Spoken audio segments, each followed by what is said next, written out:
It's a new week. It's time for another Eater's Digest. With us, as always, running back of the house is Willow North. Willow, have you ever tried Capri Suns? I don't know if I'm dating myself or not. Oh, absolutely, of course. Thousands. Respect the pouch. Okay, great. I don't know if you've heard, but they are moving Capri Suns to be available in plastic bottles as well. Yes, yeah, I've seen a lot about this. Okay, I don't know if you've also heard a lot about this, but people are speculating as if the pouch will be going away in favor for the bottles, but I just found out today that is not true. The pouches will stay. They're just also offering the bottles for people who want to like have a big party without 100 pouches. They can also just have like a big bottle of Capri Sun. And I was worried about this because I saw that they were selling Capri Sun pallets of the pouches. And I thought, oh no, they're just offloading all the pouches so that they can move forward with just bottles. But they released a statement saying, don't believe everything that you see on the internet. The pouches will stay. Yeah, I have seen a lot of people very upset about the supposed getting rid of the pouch. Not something I expected to be as controversial, but I'm glad that people can settle down about it now. I feel like I always come to the table with some so-so news, and you always hit me with the real stuff. So please tell me what's in the news this week. All right, for our first story this week, we have driver's seat food critics epitomize the sentiment phone eats first. The rise of car-based restaurant reviews poses the question of whether or not amateur food critics are harmful to restaurants. The atmosphere and presentation of sit-down meals are being eschewed in favor of takeout eaten behind the wheel, skewing the intended experience in order to perform a taste test on social media. Now, these videos are everywhere. I'm sure you've seen tons of these. How do you feel about the everyman food critic on social media? Well, I don't know if what we're even talking about is the everyman food critic. I have such a hard time coming to terms with the idea that these people are critics to begin with. They strike me as just vloggers, the people who eat out of their cars. I'll say like, who's the guy in the suit? Review Bra. He strikes me as a food critic. He sits down and talks about the qualities of the food, what he likes and what he doesn't like. And then, you know, I don't want to get hate for this because I know he's a very popular influencer, but somebody like Keith Lee who will spend 3 minutes just giving facts, like storytelling about the order. Like, I am at this location. I ordered this. It took 15 minutes. It costed this much. And it's just like very by the book description of what's going on. And when you think about what his most viral moments are, they're just kind of like vlogs and not critiques. It's like, I went to this restaurant and they wouldn't let me order takeout because they don't do takeout. That's crazy. But that's not really a restaurant critique or a food critique. That's just a vlog. How far off base do you feel like I am right now? No, I think you're really accurate. I think the biggest point of contention in all of this is that these people are calling themselves food critics or that their viewers are referring to them as food critics. It definitely has more of that vlog-like aspect of it where it's just like, here, look what I got. It's almost like an unboxing video, but with a takeout container. Right. And I don't remember his name, but he was quoted in this opinion piece that you're referencing. And it was the guy who went mega ultra viral for eating Indian food for the first time in his car. And the viral moment came from the fact that he was like, wow, butter chicken is so good. Garlic naan is so good. And that's a very wholesome, shareable moment. But really, I don't know.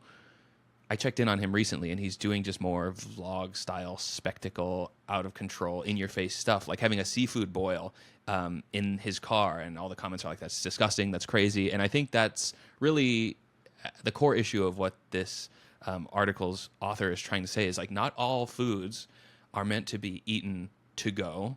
Yeah, I would definitely have to agree with you there. I think these people being sort of positioned as critics on social media is ultimately, you know, harmful to the restaurant in the sense that these people are not getting an accurate presentation of the quality of the food that they can be consuming.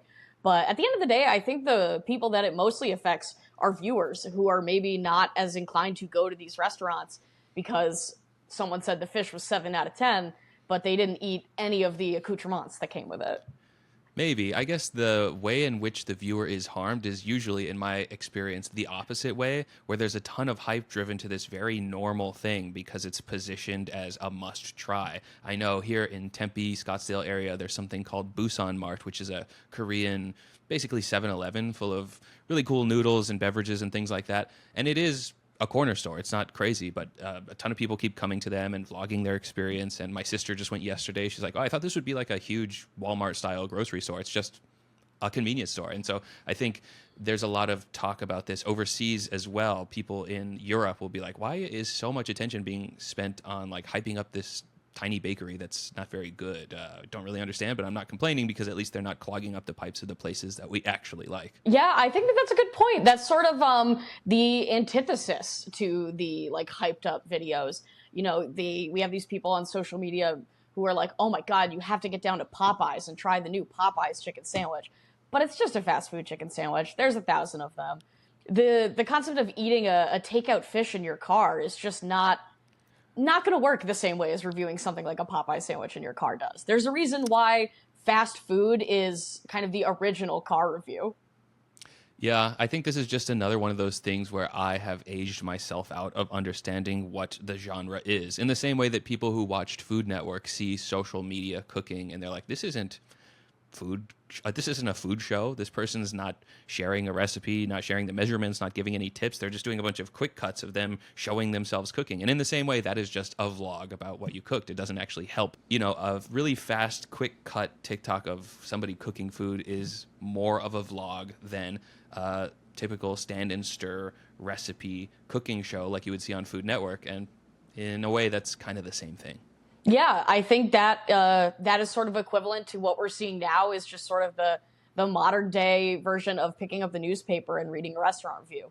I guess in the end, it's not really my job to define what is or is not criticism, but this is very much like old man yells at cloud levels of me feeling left out every day with how media is progressing. I think I'm right there with you. Well, moving on to our second story today. I have former inmate and chef helps others bridge the gap between incarceration and a new life. The Edwin's Leadership and Restaurant Institute, created by James Beard nominee Brandon Krastowski, aims to train current and formerly incarcerated alongside professional chefs, equipping them with valuable skills both in and outside of the kitchen. Brandon himself spent time in and out of jail in his youth and understands firsthand how cooking can improve job prospects and aid reintegration, as well as contribute to overall personal growth and behavioral changes. My initial reaction, a little scary, not because you don't want it formerly or currently incarcerated individuals working in a restaurant, but because the restaurant industry is so well known for being a hotbed for unhealthy habits, workaholism, alcoholism, drugs. Haven't you worked in a restaurant before? I have. I have worked in several restaurants. I come from kind of a restaurant family. Both my parents worked in restaurants my whole life. And I definitely agree. There's definitely a reason for that stereotype. I have known my fair share of chefs drinking cups of Sambuca behind a line and things like that. But I think the thing that we don't hear as much of that is maybe even equally present is these sort of turnaround stories of people for whom cooking was a lifeline to them. Cooking is sort of one of a handful of things that if you're willing to put in the effort to learn how to do, you can always find a job doing it regardless of your background. A closely related success story that I always love to point to is Homeboy Industries' Homeboy Bakery. They're kind of the same thing, but with a focus on baked goods. And personally, I feel like bakery life is better suited towards rehabilitation. You learn a lot of healthy habits, like you have to wake up extremely early. You have to be really careful. I know bakeries are actually really dangerous environments due to all the particulate matter in the air. I have hope that this will work, but that is my initial reaction is bakery more suited for something like this, restaurant very dangerous for something like this. Although that's got to be top of mind for everybody working on it, so I'm sure that they're going to install some kind of guardrails to work against that. For sure. And from what I can see, it looks like they cover tons of different aspects of restaurant and cooking in general at this institute. There is baking involved in parts of it as well. They're also teaching prisoners how to grow their own food. They have a gardening program for people. So they're really kind of focusing on almost this farm to table element in these prisons, which I think is really interesting. And in that way, I think that there's also a lot of healthy habits to be learned there. I am seeing the phrase like knife skills and life skills come up a lot in my research for this. And I really love that. I think that that's very cute and really encapsulates it very well. Because regardless of what you're doing in the kitchen, you know, learning how to cook is a life skill that's really empowering. And at the end of the day, it teaches you to have to work alongside all kinds of people, maybe people that you don't like. You have to work under a deadline. You have to stay organized, keep your station clean, things like that. And I think that there's a lot of things that are personal skills that can come out of the kitchen experience as well. I don't think it's that apparent for most Americans how difficult it is to get out of the criminal justice system in America, because not everyone knows a person who has gone through that in the same way that kind of everybody's known a sick person. A popular food influencer catches heat over grocery ad. YouTuber Internet Shaquille has recently come under fire for an advertisement for Kroger, one of the largest and most controversial grocery companies in the country. Fans of the creator have been vocal in their disapproval of the grocery chain, as well as expressing disappointment over the ad, with many saying they felt this was out of character from his typically very transparent sponsorship practices. Hey, in other news, we are also hiring a new media analyst for Eater's Digest. Willow, thank you so much for bringing this story to the forefront. It's been nice knowing you guys. I guess, just what's funny about this is just like a week ago, I was lamenting this trend to my Discord server that I felt like I was disappointing people more than ever. I posted a label of a food item that was written in Hebrew, asking for somebody to translate it for me because I didn't know what it was. And that got a person DMing me on Instagram that they're really disappointed that I'm supporting Israel and that they are unfollowing because of that.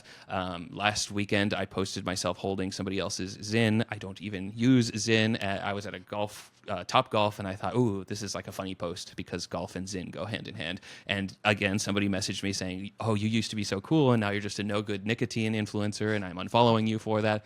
I don't post anything kid-related because the only time I ever did was sharing some information about sleep training with the child, and somebody got really went off on me for that. I also get worried about sharing little things like memes because I might develop a reputation as a content thief. So this is all very much a top of mind, and I don't want to take the haters going to hate approach. I think that a lot of people have been advising me to do that. You're not going to please everybody and haters are going to hate. But that being said, some of these comments are legitimately delusional. There's somebody who's complaining about how, oh, I can't believe you're sponsoring the company that made me break my back when I was working there. And obviously, I'm very sorry that happened, but how could I possibly have known that happened to you, specific person? Or, somebody else left this long comment that started with hypocrisy at its finest. I used to think blah, blah, blah. And part of that was I'm even in your Patreon. And that was a horrible experience. So I messaged them on Patreon saying hey, is this you? Are you having a bad time on Patreon? And he immediately sent back a 5-paragraph long thing. It's just I'm so sorry if my comment came off across as rude. I really need to work on my tone. I'm just this is crazy that you started a sentence with hypocrisy at its finest. And as soon as I respond, you're saying something I really need to work on my tone. Here's your $10 back for the Patreon and good luck and have fun. But I surveyed all of my closest friends and family. I even searched Twitter, Google, and TikTok for the word Kroger to see if there was a viral moment that happened recently. But all I saw was one FTC price gouging moment that I think took place about 2 weeks ago. So this is your big opportunity as the media analyst to catch me up on all of the sins of Kroger, because I truly had no idea that this was even a hated company, 0%. To be honest, I did not before this either. We don't have Kroger grocery stores where I live, so I was not familiar with the company at all. And I have definitely familiarized myself over the last couple days. I've seen lots of issues with Kroger pop up, but the number one thing that I think is at the forefront of people's minds right now is that Kroger is currently in the process of a merger with Albertsons, which is another huge grocery chain. Do you know a little bit about that? And see that you heard about the FTC price gouging thing. I do know about the Albertsons thing, and I don't want to write it off. I obviously don't want this to take place. I'm a big grocery buyer and a user, and I don't want more consolidation. But it's also my understanding that if Albertsons and Kroger were to merge, they would still not even be close to the size of Walmart. And then you compare that to Whole Foods, which is owned by Amazon. And it's in what world is any grocery store the good one? But anyway, please continue. I definitely agree with you there. I think especially compared to these other giants, it's kind of just well, someone was going to do it eventually kind of situation. One of these companies will eventually try to buy up these other large companies. But the biggest thing that people are kind of upset about regarding this merger is that Kroger has been historically very anti-union and in the past actually has bought grocery stores from other companies, not full-on mergers like this, but they did buy, I think it was around 50 or so grocery stores from the Hannaford grocery store chain. And when they did that, they refused to comply with previous union rules and did not allow any of their employees to join the union until there was a huge lawsuit brought against them. They had also, in similar situations, prevented and threatened union employees from entering stores which they are completely legally allowed to do. So I think a big part of this is really their union busting history. However, I have also seen a lot of other little things here and there that are just kind of leaving a bad taste in people's mouths. Child labor violations, which there have been several of.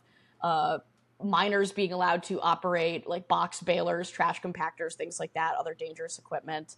I guess the part that really starts to spin me into a mania is that one of the vocal detractors suggested that I was talking about the dynamic pricing story last week to hedge my bets, because I knew this video, this Kroger ad was coming out, and I wanted to be like playing both sides as if I can criticize them but also take sponsorships from them. But yeah, I try to cultivate an audience of normal, well-adjusted adults, and I'm surprised at how conspiratorial things got, suggesting that the timing of the ad was like part of a big grand strategy. Just so you know, the video was supposed to come out in July. It got delayed like 4 times due to technical issues with the audio. But I'm also just surprised by the fact that both times that I've gotten an Ultimate Sweetheart ad deal were the 2 like most difficult ads for me to deal with the audience pushback. The first one was Jim Beam, which they only required me to talk about Jim Beam for 2 sentences of the entire script, and I got to cook a recipe that I already cook all the time, but people didn't believe that. They thought that I was just sort of making that up for the brand.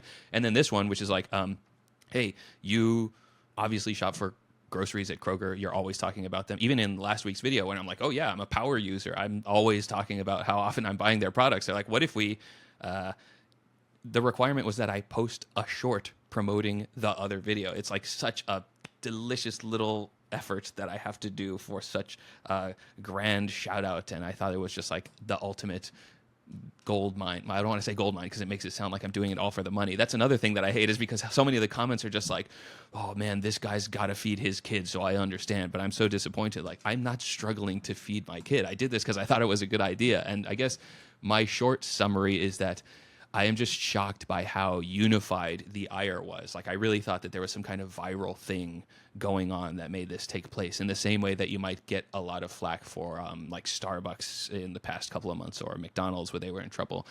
I guess if any of the people who left those comments expressing their disappointment are watching this and they were hoping to make me feel bad about this, congratulations, you did it. I feel very bad about this. And the only way I can move forward, I think, is to reference an old comment that I left in response to somebody who was upset about that AI thumbnail on the DJ mix, who says, AI thumbnail just feels so not your brand. I usually view you as somebody with some pretty good level-headed takes. I just hope that this doesn't become a regular thing from you, second channel or not.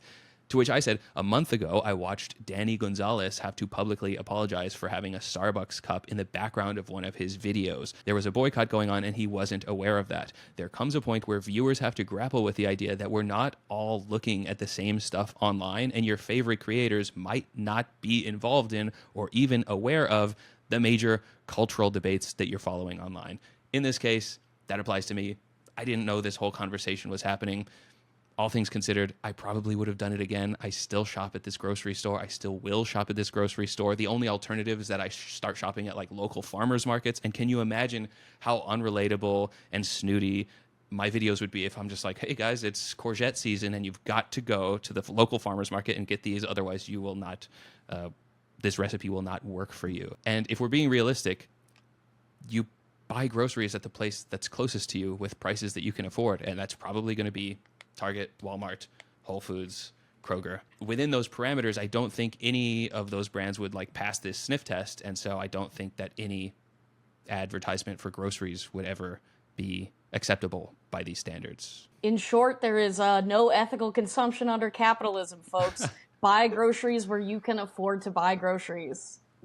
Right. Yeah. And I guess, I don't know.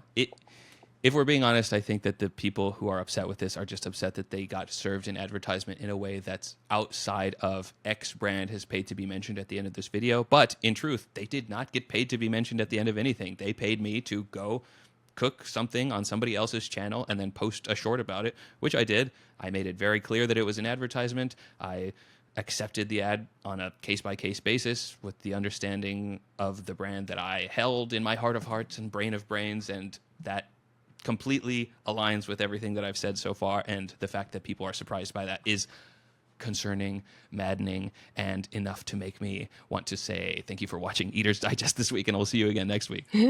All right. Well, before we head on out for everybody, I do have some interesting products that I want to throw at you this week. So coming up, we have the return of Altoid Sours, we have the Liquid Death Yeti Casket Cooler collab, and Shaquille O'Neal's Shackalicious XL Gummies. The Altoids Sours, correct me if I'm wrong, are not made by Altoids, but rather by a company that Altoids sold the recipe to. I believe that Altoids was actually not involved whatsoever. It was a company called Iconic Candies. Altoids and Mars, the company that owns Altoids, have come out and said that they had zero involvement in this. But customers are saying they are identical, pretty spot on. Okay, well, this will be, just like Capri Sun is testing the waters, like the perfect litmus test for how much does nostalgia actually sell versus how much people are like, man, I really miss these things. I wish I had them back. As for the Yeti Liquid Death Cooler, I think it looks incredible, amazing. I went to the website. It's like $70,000 and did not sell because the reserve was not met. It was an auction, right? Yes, it is an auction. Last I checked, it was $68,200, and yes, had not sold yet. Really cool art piece. I think the rollout could have been done in a different way. Usually I think Liquid Death is pretty smart with the way that they say this is something that's cool and we're able to charge a premium because it's sort of Supreme-esque in that the people who get it. But I think this one's just too much of a miss. It's not something that you would pay $70,000 to display because of all of the like Yeti Liquid Death branding. It's not something you would actually want to use. So I think this is just this weird, not quite there, where it only got to like 80% of collectible art piece, and I wish that it got a little bit further. As for the Shackalicious gummies, I'm very excited to try these. They're huge. They unfortunately have Shaq's head. As soon as I saw those, I was like, I wish they were different shapes, and then I saw that they come in different shapes, like a cactus or something like that. Yeah, the sour ones do come in different shapes. The regular gummies are, however, all just a bag of Shaquille O'Neal's dome. This is like the opposite of the Yeti collab, where it's like 80% of the way to a actual good product that can stand on its own, but not quite there because he insists every time I'm having a goofy name like Shackalicious or Shackaroni and Cheese with the... No, Shackaroni was his Papa John's collaboration. I think that he's just got to work on those names. It's weird enough to want to like eat the shape of his head in gummy form. I like the fact that they're large, the flavors look intriguing, but you got to work on that branding. Let it stand alone. I think that the wacky branding is honestly really intentional. There was a quote from him about the head gummies and why they chose to do that. And he just said, all the people who are mad at me or mad at anybody, just bite my face off. I don't mind. It's all in good fun. So I think he's really leaning into being as wacky as possible with this one. I will be on the lookout for them at regular grocery stores so I can just take one off the shelves. I never want to verbally say the phrase, give me a pack of those Shackalicious gummies. I would have to agree with you on that one. You don't think there's going to be any Internet Shaquille Shackalicious gummies in the future? Absolutely not. Although I did see that Babish now has THC medicated sugar, so that's about as close as you can get. There you go. Willow, thank you for your time. As always, I will see you all next week. All right, see you next week, guys. Promotional consideration for Eater's Digest is provided by Barkley. Visit dinnerwithbarkley.com to shop for the all-new redesigned Barkley apron. They've got 3 big pockets, a split leg for flexibility, a towel loop, and the long sturdy straps that you would find in a $100 apron from a brand like Headley & Bennett, but at half the price. Take $5 off your order with code DIGEST at dinnerwithbarkley.com.